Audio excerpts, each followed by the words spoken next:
ilegal kalau di sana, tidak terlalu diperbolehkan. Ini kebiasaan yang bagus sebenarnya, dan ini ibadah. Nah, terus kalau tidak punya siwak gimana? Tapi kepingin dapat pahalanya siwak, bisa digantikan dengan sesuatu yang kasar. Sesuatu yang kasar apa itu? Misalnya apa namanya, lengan baju, tapi jangan keseringan. Keseringan yang kuning, sesaat, lupa Mbak Siwak sudah pakai surban, karena memang ketika kita di kamar mandi, ya, kita pakai sikat gigi, kita niatkan ya Allah sudah dapat pahala bersiwak, karena memang tidak harus dengan kayu arok, ya. Tidak harus dengan kayu arok, dengan sesuatu yang kasar, yang kiranya itu bisa membersihkan. Sikat gigi kan bersihkan.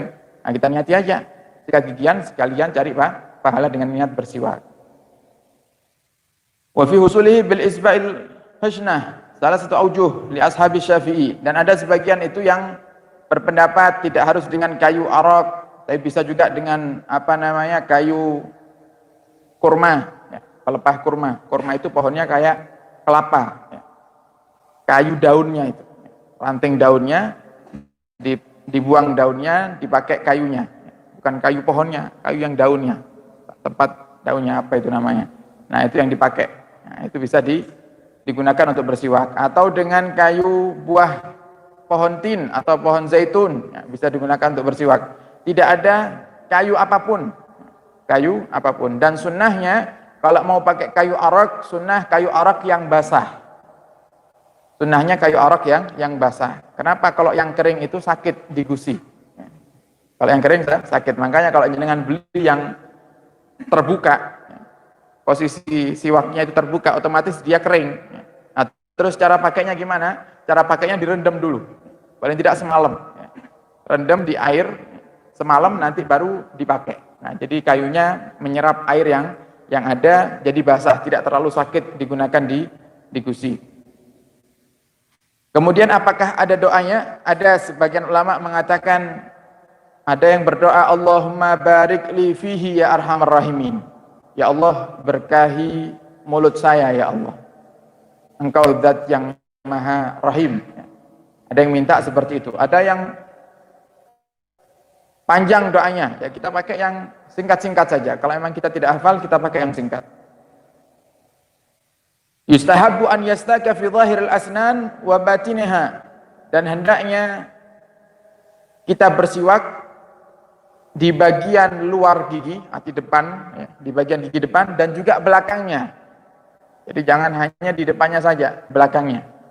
Wa yumirru siwak ala atrafi asnanihi, dan hendaknya kita jalankan siwaknya itu daripada ujung gigi ke ujung yang lainnya, kemudian ke geraham. Jadi lebih enaknya supaya lebih merata, cara megang sunnahnya seperti ini. Ini cara megang sunnahnya siwak. Ya, jari 3, jari telunjuk, jari tengah sama jari ada di atas siwak. Kemudian jari jempol dan jari kelingkingnya ada di bawah, seperti ini. Ini cara megangnya yang sunnah. Ini bukan wajib, nggih, sunnah. Oh, kok ribet? Ya terserah jenengan, nggih. Pokoknya orang rugur ngoten mawon, nggih. Nah, mau gini kayak ya mau gini, terserah. Ini sunnahnya seperti ini. Ya, kalau ribet misalnya ini imamnya sudah Allahu Akbar, jenengan mikir lali aku caranya kelebihan gitu. Nah, buyar salat, imamnya salat rukuk, nggih. Nah, terserah. Kalau memang lupa, kalau ingat amalkan. Kadang ngamalkan gini saja sudah dapat pahala.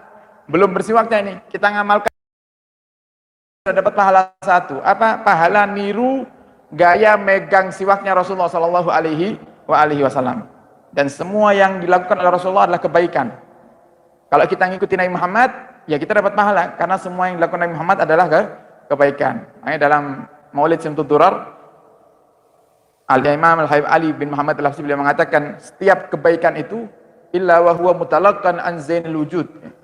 Tidaklah ada kebaikan di bumi ini kecuali sumbernya adalah Nabi kita Muhammad sallallahu alaihi wasallam. Jadi Nabi Muhammad yang Nabi lakukan semuanya adalah hikmah dan kebaikan. Jadi cara megangnya seperti ini. Kemudian cara pakainya diputar seperti halnya kita bikin angka 8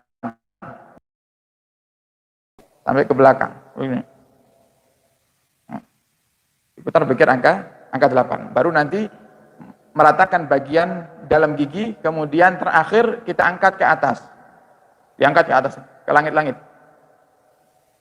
Kemudian turun ke lidah, ya, seperti ini. Ini sunnahnya menggunakan siwak. Dan siwak ini banyak manfaatnya, ya. Sangat banyak manfaatnya. Di antaranya untuk memudahkan daripada rizki juga. Ya, kalau disambung-sambungkan kadang tidak nyambung, tapi tidak ada hal yang mustahil. Ya. Kemudian untuk mengharumkan mulut atau menghilangkan bau mulut, makanya benar-benar disunnahkan menggunakan siwak, dianjurkan, sunnahnya dikuatkan oleh syariat di saat bau mulut sudah mulai berubah, maka kita dianjurkan untuk bersiwak. Qalu wa yanbaghi an yastaka bi'audin mutawassit, dan hendaknya kita bersiwak dengan siwak yang sedang, artinya sedang, tidak terlalu basah dan juga tidak terlalu kering, jadi tengah-tengah. Nah ini, jadi kalau dipegang adem siwaknya, tidak terlalu kering, juga tidak terlalu basah. Kalau terlalu basah gampang hancur, sama seperti halnya kayu lainnya, kalau basah gampang mopok. Nah, sama siwak pun juga seperti itu. Kalau terlalu basah kita pakai, banyak yang rontok di dalam nanti. Akhirnya kita sholat tidak khusyuk. Kenapa? Sibuk buang sisa siwak yang ada di mulut. Ada lagi. Akhirnya lupa baca Fatihah nanti ya. Nah, ini kalau kita gunakan siwak direndam, ya paling tidak semalam itu sudah sedang ya. Basahnya sudah tidak terlalu basah, juga tidak kering. Wa istadza yabsuhu lajanahu bil ma. Kalau terlalu kering, nah, seperti yang dijual dalam keadaan terbuka kayunya, biasanya di depan itu ada pilihannya. Toko depan itu ada pilihannya, ada yang sudah berukuran sekian, diplastiki. Nah, biasanya basah, ada yang tidak pakai diplastiki, terbuka sudah, ya, panjang, kayunya agak panjang, dan tebal, lebih gede. Ya. Nah, sunnahnya seperti apa? Sunnahnya itu tidak melebihi besarnya jempol. Oke. Kalau melebihi besarnya jempol, jangan bayangkan, oke, masuk ke mulut sudah gimana nih, oke.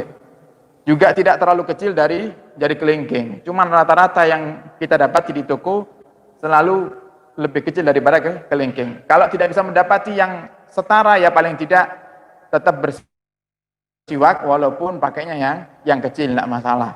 Jadi ini sunnahnya saja, cara memilih siwak. Jadi kalau kita dapati kering, maka rendam dengan air, kata para ulama. Wala ba'sa bi istimali siwaki ghairihi bi'idnih.